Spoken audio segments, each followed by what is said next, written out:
Today we're here with Dr. Fallahi, and he's answering some wonderful questions for us associated with ASHS HortLegends.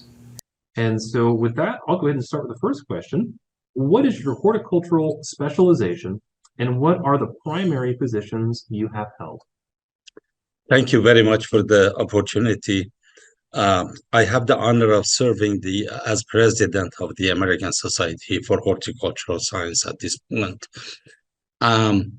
My background in horticulture started in 1970s, and I received my bachelor's degree from Shahpur University, Iran, and received my master's degree from Washington State University and PhD from Oregon State University. And then I finished a postdoctoral fellow between Oregon and Washington State University. And then I was hired a temporary non-tenured faculty position for about 2 years at Oregon State. Followed by that, I went to the University of Arizona as an assistant professor and director of fruit program and at the experiment stations. And I spent some time doing research on citrus, grapes, and peaches. And then I moved to the University of Idaho at that point. So I have been working for the University of Idaho for the last 33 years. Fantastic. Thank you. What has horticulture meant to your life and career? Horticulture, let me give you a little history, not very long one, that when I finished my high school diploma from Tehran, Iran, in 1967, there was, at that time, there were exams for entering the universities, and it happened that I was accepted to medical school. And I started my medical school for 3 years and passed a lot of hard classes. But my heart was in horticulture. Horticulture was something that agriculture people knew what it is. But horticulture specifically was less known, or somehow the name was kind of below the level of people would be very proud to go. I remember that, because being from a Persian family, your children must be either lawyers or doctors, medical doctors.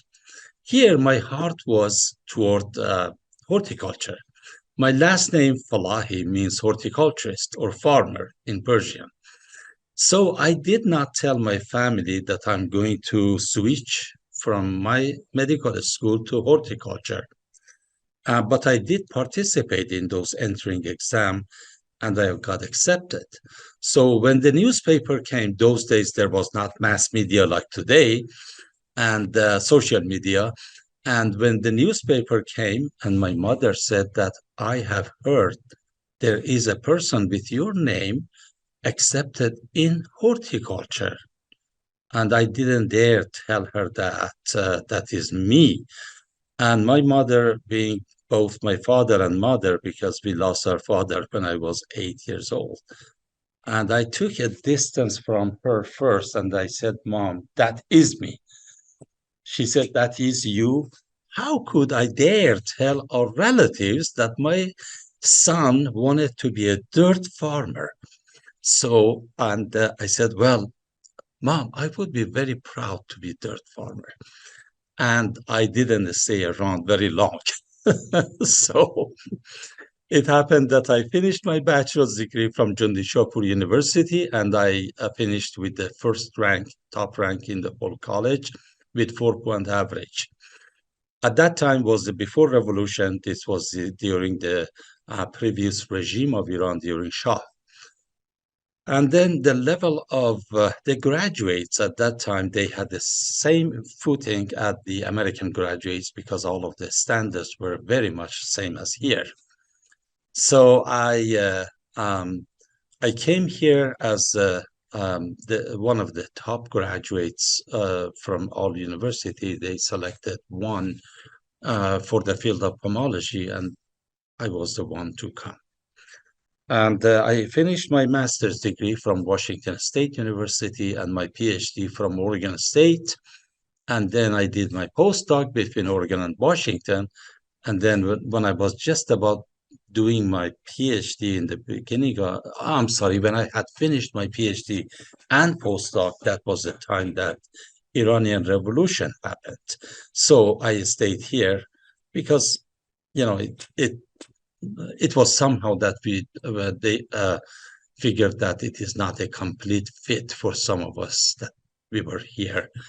And so I stayed here, and then I started my work at the, as I said, that as a temporary faculty position in Oregon, and later on, I went to University of Arizona, which I worked on citrus and grapes and low-yield peaches, and then for the last 33 years at the University of Idaho. Fantastic. That sounds like absolute passion for your career. So thank you for Thank you. sharing that. What do you consider to be the most rewarding part of your career in horticulture?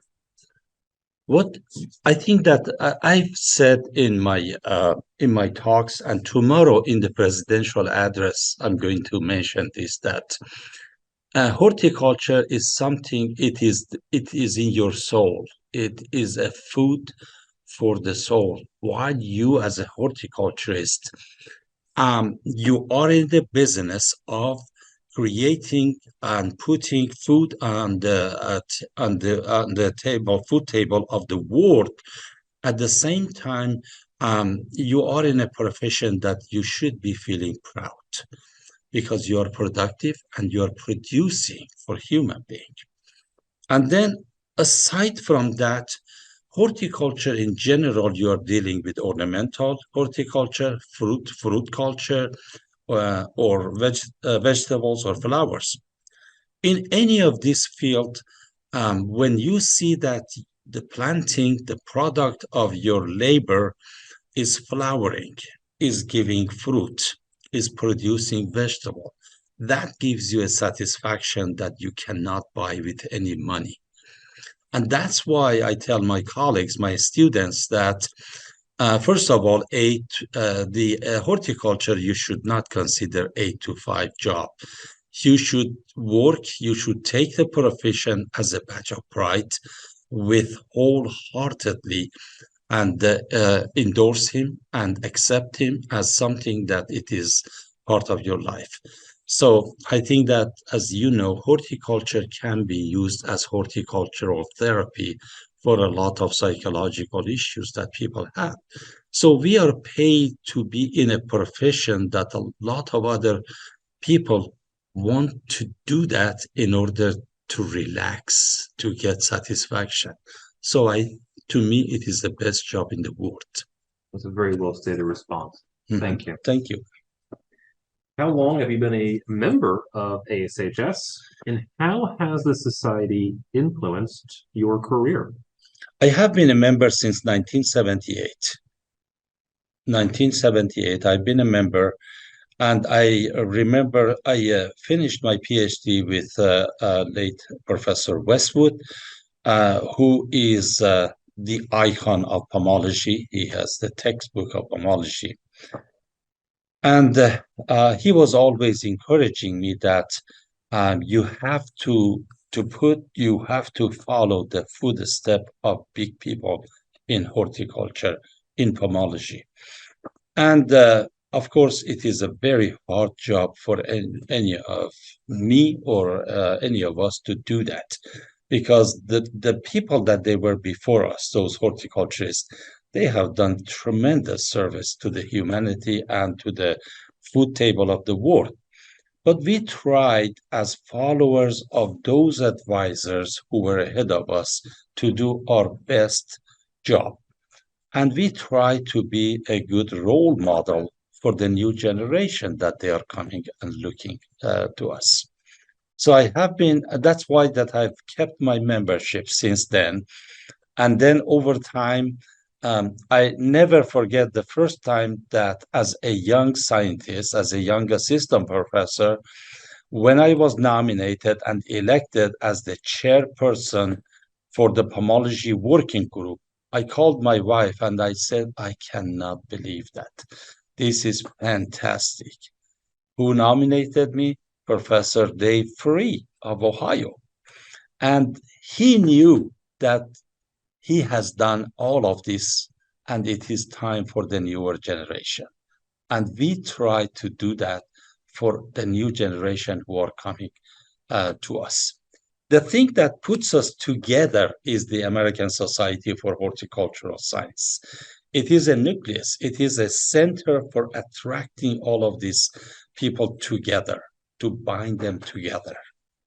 And that's why I always think that membership is extremely important. Yes, there is some financial thing associated with membership, but being a member has a lot of advantages.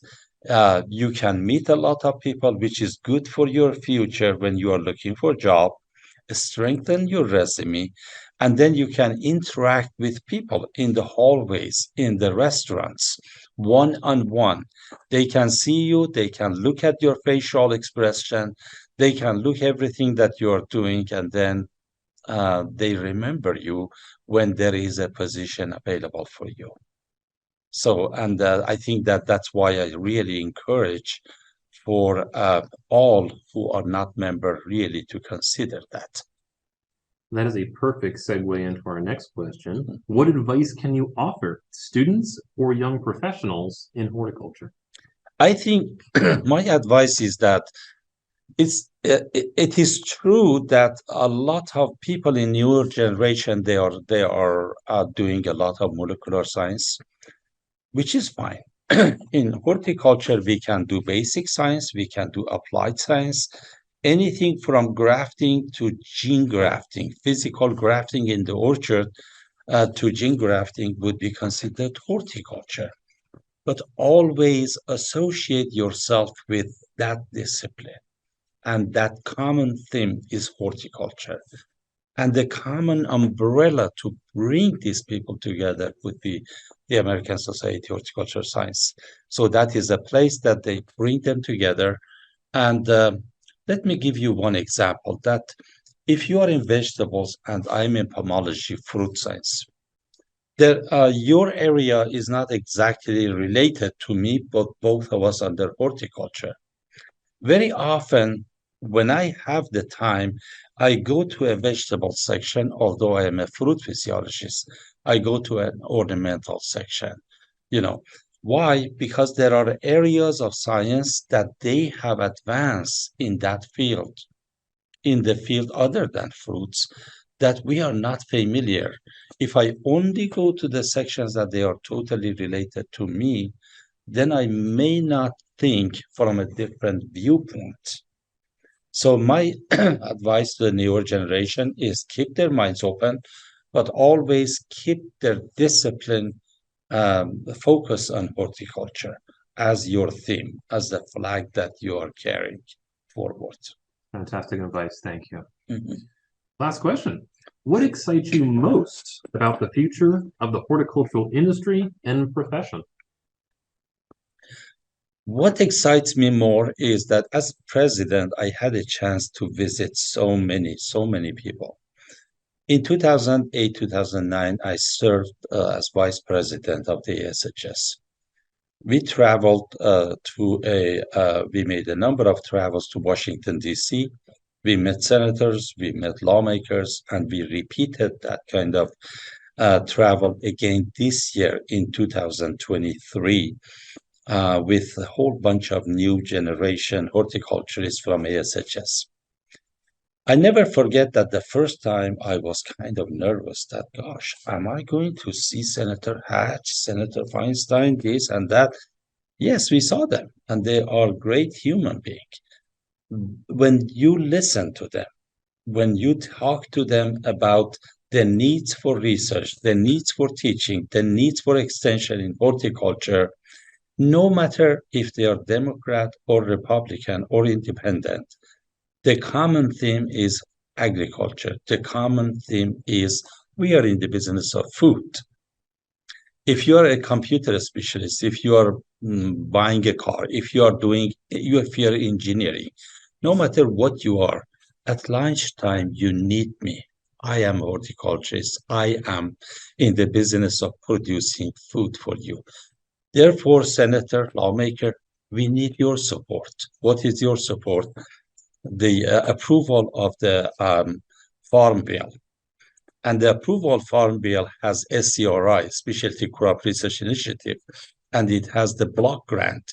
All of them that I'm so proud that after approval, I see that there are thousands and thousands of researchers, graduate students. As a result of them, other workers that they hire, they are employed. And the results of that is so productive that can be used for the advancement of horticultural technology and horticultural sciences. And then as president this year, when I visited, it seems that the interest in water, in irrigation, the issue of drought, the issue of world hunger, the issue of war and peace, the issue of local disputes that exist in different parts of the world, a good portion of that initiates from hunger, from lack of water, from fighting between tribes, between different. It is somehow related for the fact that natural resources such as water and land is getting more and more scarce, and the world population is increasing. World population right now is 7.9, is predicted to be 10 billion, 7.9 billion now, is expected to be 10 billion in 2050. And then per capita land is declining constantly. Those good lands that we have, they go under construction, they go under other things. What are we going to do to have more people to feed, but less land to feed? Therefore, it is the horticulture can come to rescue to do the vertical farming, high density orchard, less use of water, drip irrigation, and the maximum efficiency by using more dwarf fruit stocks, more covered crop, vegetable farming. That is the only way that we can increase food sources. Otherwise, the other option is going to Mars, and that is not obviously possible. So that's why I am not exaggerating to say that horticulture can be the second income for many countries in the world who are depending on petroleum as the second income in the next few decades. So it is a profession that everyone should be very proud of, and to, with very big pride, introduce yourself as the young generation that you are a horticulturist, and educate people that what you are doing, what is your role. When you describe to them, they know that what my mother said, which I loved her and I still miss her so much. She was referring that you want to be a dirt doctor. And many years later, when I became, a full professor, I told mom, you remember you were calling me, I will be a dirt doctor. I am a dirt doctor, and I am very proud of it. So I think that would be the message to energize our young generation. They should be very proud of what they are. Well, thank you for that wonderful insight, for answering these questions today, and for serving as an ASHS Hort Legend. Thank you. Thank you so much. Appreciate that.